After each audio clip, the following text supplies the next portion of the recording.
ಮಾಧ್ಯಮದ ಸ್ನೇಹಿತರೆ, ಏನು ನಮ್ಮೆಲ್ಲ ಹಿರಿಯರು ಸಮ್ಮುಖದಲ್ಲಿ ಇವತ್ತು ಭಾರತೀಯ ಜನತಾ ಪಾರ್ಟಿಯಿಂದ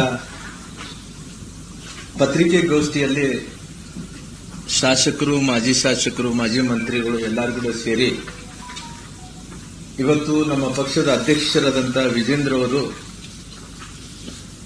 ಸಾಕಷ್ಟು ವಿಚಾರಗಳನ್ನು ಮಾತಾಡಿಕೊಂಡು ಇವತ್ತು ಪತ್ರಿಕೆಗೋಷ್ಠಿಯನ್ನು ನಾವು ಮಾಡ್ತಾ ಇದ್ದೀವಿ. ನಾನು ಮೊದಲನೇದಾಗಿ ಒಂದು ವಿಚಾರವನ್ನು ನಾನು ತಮ್ಮ ಮುಂದೆ ಒಂದು ಗಾದೆಯನ್ನು ಇಡ್ತೀನಿ. ನಮ್ಮ ಹಳ್ಳಿಗಳಲ್ಲಿ ಮಾತಾಡ್ತಾರೆ, ಊರು ಕೊಳ್ಳೆ ಹೊಡೆದ ನಂತರ ಕೋಟೆ ಬಾಗಿಲು ಹಾಕಿದಂತೆ ಅನ್ನಂತ ರೀತಿಯಲ್ಲಿ ಇವತ್ತು ಈ ಸರ್ಕಾರ ಅನ್ನಂಥದ್ದು ಈ ಗಾದೆ ಮಾತಕ್ಕೆ ಸರಿಸಮವಾಗಿ ಇವತ್ತು ಸರ್ಕಾರ ನಡೀತಾ ಇದೆ ಅಂತೇಳಿ ನಾನು ತಿಳ್ಕೊಂಡಿದ್ದೆ. ನೋಡಿ, ಕರ್ನಾಟಕದಲ್ಲಿ ಮಹರ್ಷಿ ವಾಲ್ಮೀಕಿ ಅಭಿವೃದ್ಧಿ ನಿಗಮ ಏನು ಅವತ್ತು Karnataka Maharshi Valmiki schedule tribes development corporation limited under the companies act 1956 ಕೆಳಗಡೆ ಅವತ್ತು ಬುಡಕಟ್ಟು ಸಮುದಾಯಗಳಿಗೆ, ಪರಿಶಿಷ್ಟ ವರ್ಗಗಳ ಜನಾಂಗಕ್ಕೆ ಅವರು ಎಲ್ಲೋ ಒಂದು ಕಡೆ ಆರ್ಥಿಕವಾಗಿ, ಸಾಮಾಜಿಕವಾಗಿ ಅವರು ಯಾವುದೇ ವಿಚಾರಗಳನ್ನು ಕೆಲಸ ಮಾಡ್ಕೋಬೇಕಾದ್ರೆ ಬೆಳಿಬೇಕು ಅನ್ನೋ ಉದ್ದೇಶದಿಂದ ಅವತ್ತು ಒಂದು ಕಾನೂನನ್ನು ತಂದು ಜಾರಿ ತರಂತ ಕೆಲಸ ಕೂಡ ರಾಜ್ಯ ಸರ್ಕಾರ ಮಾಡಿದೆ. ಸುಮಾರಾಗಿ ಹತ್ತತ್ರ ನಮ್ಮ ರಾಜ್ಯಾಧ್ಯಕ್ಷರಾದಂಥ ಸನ್ಮಾನ್ಯ ಬಂಗಾರ ಹನುಮಂತನವರು, ಹೇಮಲತಾ ನಾಯ್ಕಕ್ಕವರು, ರಾಜೇಗೌಡರು, ಸಿದ್ದರಾಜಣ್ಣನವರು, ಶಾಂತರಾಮ್ ಸಿದ್ದಿಕಿಯವರು ಕೂಡ ಅನೇಕ ಬುಡಕಟ್ಟು ಸಮುದಾಯಗಳಲ್ಲಿ, ಪರಿಶಿಷ್ಟ ವರ್ಗಗಳಲ್ಲಿ ಕೆಲಸ ಮಾಡಿಕೊಂಡು ನಮ್ಮ ಸಮುದಾಯಗಳ ಸಲುವಾಗಿ ಭಾರತೀಯ ಜನತಾ ಪಾರ್ಟಿ ಯಾವತ್ತು ಅಧಿಕಾರಕ್ಕೆ ಬರುತ್ತೇನೋ ಅವತ್ತೆಲ್ಲ ಕೂಡ ಈ ಸಮುದಾಯಕ್ಕೆ ಜಸ್ಟಿಸ್ ಅನ್ನು ಕೊಡುವಂತ ಕೆಲಸ ನಾವು ಮಾಡಿದ್ವಿ. ಇವತ್ತು ಹತ್ತತ್ರ ನಮಗೆ 3.5 ತಿಂಗಳಾಯ್ತು ಈ ಹೋರಾಟವನ್ನು ಭಾರತೀಯ ಜನತಾ ಪಾರ್ಟಿ ರಾಜ್ಯಾಧ್ಯಕ್ಷರು ಇಟ್ಕೊಂಡು ನಮ್ಮೆಲ್ಲ ನಾಯಕರು ಸೇರಿಕೊಂಡು ಇವತ್ತು ಹೋರಾಟವನ್ನು ಮಾಡ್ತಾನೆ ಇದ್ವಿ. ಒತ್ತಾಯ ಮೇರೆಗೆ ಏನಾಯ್ತು ಅನ್ನೋಂಥ ವಿಚಾರವನ್ನು ಕೂಡ ತಮಗೆಲ್ಲ ಗೊತ್ತಿರುವಂತ ವಿಚಾರ. ಈಗಿನ ಪರಿಸ್ಥಿತಿಯಲ್ಲಿ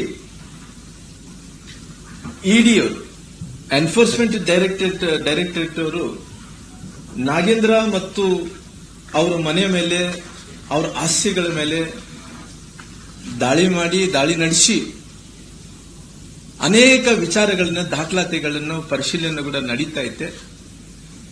ಇದು ನಾನು ಇಡಿ ಏನು ಮಾಡ್ತಾ ಇದ್ದೋ ಅದನ್ನ ಸ್ವಾಗತ ಅಂತೇಳಿ ನಾನು ತಿಳ್ಕೊಂತೀನಿ.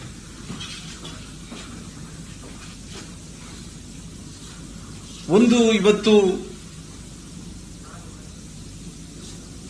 ನಾನು ನೋಡ್ತಾ ಇದ್ದೆ, ನೋಡಂತ ಸಂದರ್ಭದಲ್ಲಿ ಈ ಸಮುದಾಯದ ಮಹರ್ಷಿ ವಾಲ್ಮೀಕಿ ನಿಗಮದ ವತಿಯಿಂದ ಒಂದು ರೀತಿ for the purpose of the uplifting of the S T people ಅನ್ನಂತ ಕಾರಣದಿಂದ ಇದನ್ನ ಪ್ರಾರಂಭ ಮಾಡಿದ ನಂತರ ಅನೇಕ ಎಸ್ ಟಿ ಸಮುದಾಯಗಳನ್ನ ಅಪ್ಲಿಫ್ಟಿಂಗ್ ಮಾಡಬೇಕನ್ನಂತ ಪ್ರಯತ್ನ ಕೂಡ ಮಾಡಿದ್ದಾರೆ. ಆದ್ರೆ ನಾನು 3 ವಿಚಾರಗಳ ಬಗ್ಗೆ ಡಿಬೇಟ್ ಮಾಡಬೇಕಾಗುತ್ತೆ. ನಾನು ಈ 3 ವಿಚಾರಗಳಲ್ಲಿ ನೋಡಿದಂತ ಟೈಮಲ್ಲಿ ಒಂದು, ಇವತ್ತು ಇಡಿ ವಿಚಾರಣೆ ನಡೆಸ್ತಾ ಇದ್ದಾರೆ. ಒಂದು ಕಡೆ SIT ಅವರ ದೃಷ್ಟಿಕೋನದಲ್ಲಿ ಕೂಡ ಅಂಡ್ ಮುಂದೆ ಏನ್ ಆಗಬಹುದು ಅನ್ನೋಂಥದ್ದು ಕೂಡ ಇವತ್ತು ವಿಚಾರಣೆಗಳು ನಡೀತಾ. 3, ಒಂದು ಇಡಿ, SIT, ಮುಂದೆ ಏನಾಗಬಹುದು ಅನ್ನೋಂಥ ವಿಚಾರಗಳ ಬಗ್ಗೆ ಕೂಡ 3 ವಿಚಾರಗಳ ಬಗ್ಗೆ ಕೂಡ ನನ್ನ ಗಮನವನ್ನು ಸೆಳೆಯಬೇಕಾಗುತ್ತೆ. ಇಡಿ ನಾಗೇಂದ್ರ ಅವರ ಮನೆ ಮೇಲೆ ದಾಳಿಯನ್ನು ಮಾಡಿ ಆಸ್ತಿಗಳ ಮೇಲೆ ದಾಳಿ ನಡೆಸಿದ ನಂತರ ಒಟ್ಟಾರೆಯಾಗಿ ಅವ್ರ ಕಡೆ ಇದ್ದಂತ 18 ಸ್ಥಳಗಳ ಮೇಲೆ, ಅದು ಬೆಂಗಳೂರು ಆಗಿರ್ಬೋದು, ಬಳ್ಳಾರಿ ಆಗಿರ್ಬೋದು, ಆಂಧ್ರ ಆಗಿರ್ಬೋದು, ಎಲ್ಲೆಲ್ಲೋ 18 ಕಡೆ ದಾಳಿ ಮಾಡಿ ಅಲ್ಲಿ ರೇಡ್ ಕೂಡ ಮಾಡಿರೋಂಥ ವಿಚಾರ ತಮ್ಗೆ ಗೊತ್ತಿರೋಂಥ ವಿಚಾರ. ಒಂದು ಇಡಿ ಬಂದಿದೆ ಅಂದ್ರೆ ಇವತ್ತು ಯೂನಿಯನ್ ಬ್ಯಾಂಕ್ ಅವರು ಅವರು ಸಿಬಿಐಗೆ ದೂರು ಕೊಟ್ಟಿರೋ ಕಾರಣ ಅದ ಆಧಾರದ ಮೇಲೆ ಇವತ್ತು ರೇಡ್ ನಡೀತಾ ಇರಬಹುದು, ಅವರ ಆಧಾರದ ಮೇಲೆ ಈ ರೇಡ್ ನಡೀತಾ ಇರಬಹುದು. ಆದರೆ Union Bank gave the complaint to the CBI, so base on that ED raid could be happened ಅನ್ನಂಥದ್ದು ವಿಚಾರ ಬಹಳಷ್ಟು ಸ್ಪಷ್ಟವಾಗಿ ಕೂಡ ಗೊತ್ತಾಗ್ತಾ ಇದೆ. ಹಂಗಾಗಿ ಇವತ್ತು ನಾನು ಕೆಲವೊಂದು ವಿಚಾರಗಳನ್ನು ಕೂಡ ಸರ್ಕಾರಕ್ಕೆ ಕೇಳಬೇಕಾಗುತ್ತೆ. ಇವತ್ತು ಹರೀಶ್ ಅವರನ್ನಂತ ಅವ್ರ ಖಾತೆಗೆ ಸುಮಾರು 80 ಲಕ್ಷ ರೂಪಾಯಿ ಹಣ ಅವ್ರ ವರ್ಗಾವಣೆ ಆಗಿದೆ. 80 ಲಕ್ಷ ರೂಪಾಯಿ ಹಣ ಅದು ವಾಲ್ಮೀಕಿ ಅಭಿವೃದ್ಧಿ ನಿಗಮದಿಂದನೇ PA Harish has almost 80 lakhs transferred to his account from where Valmiki corporation. ಇದು ಲಿಂಕ್ ನೋಡ್ಕೊಳ್ಳಿ. ಹೂ ಇದ್ ಹರೀಶ್ ಅಂತ ಕೇಳಿದಂತ ಟೈಮಲ್ಲಿ ಕೂಡ ಹರೀಶ್ ಅವರು ನಾಗೇಂದ್ರ ಅವರು PA 80 ಲಕ್ಷ ರೂಪಾಯಿ ನೇರವಾಗಿ. ಇಷ್ಟೊಂದು ಅವ್ಯವಹಾರ, ಇಷ್ಟೊಂದು ಸರ್ಕಾರದ ಹಣ ಲೂಟಿ ಮಾಡಿದಂತ ಸಂದರ್ಭದಲ್ಲಿ ಕೂಡ ನಾನು ನಿನ್ನೆ ಗೃಹ ಸಚಿವರಾದಂತ ಪರಮೇಶ್ವರ್ ಹೇಳಿಕೆಯನ್ನು ಕೂಡ ನಾನು ನೋಡ್ತಾ ಇದ್ದೆ. ಇಡಿಯನ್ನು ನಾವು ಆಹ್ವಾನ ಮಾಡಿಲ್ಲ, ಇಡಿಯನ್ನು ಅವರ ಆಹ್ವಾನನೇ ಮಾಡಿಲ್ಲಂತೆ. ಇಡಿ ದಾಳಿ ಬಗ್ಗೆ ನನಗೇನು ಗೊತ್ತಿಲ್ಲ ಅನ್ನಂತ ಮಾತು ಪರಮೇಶ್ವರ್ ಹೇಳಿದರು. ಇದರ ಅರ್ಥ ಏನಂದ್ರೆ ಇಡಿ ದಾಳಿಯಿಂದ ಈ ಎಲ್ಲ ಕ್ರೆಡಿಟ್ ರಾಜ್ಯ ಸರ್ಕಾರಕ್ಕೆ ಹೋಗುವುದಿಲ್ಲ.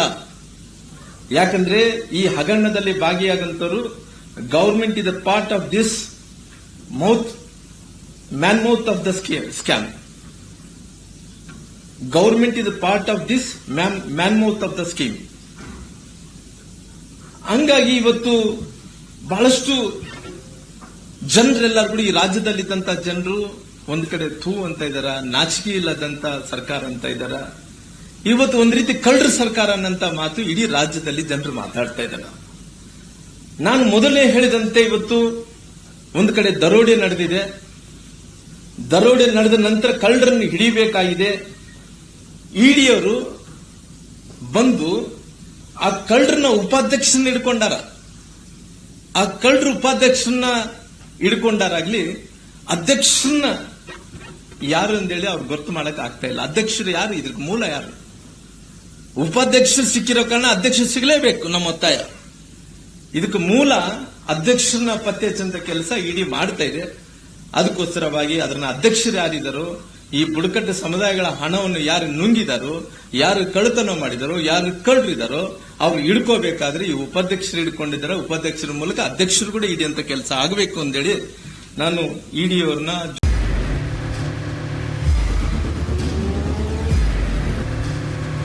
ಪ್ರಜಾಮಾರ್ಗ ನ್ಯೂಸ್, ಇದು ಜನಸಾಮಾನ್ಯರ ಧ್ವನಿ.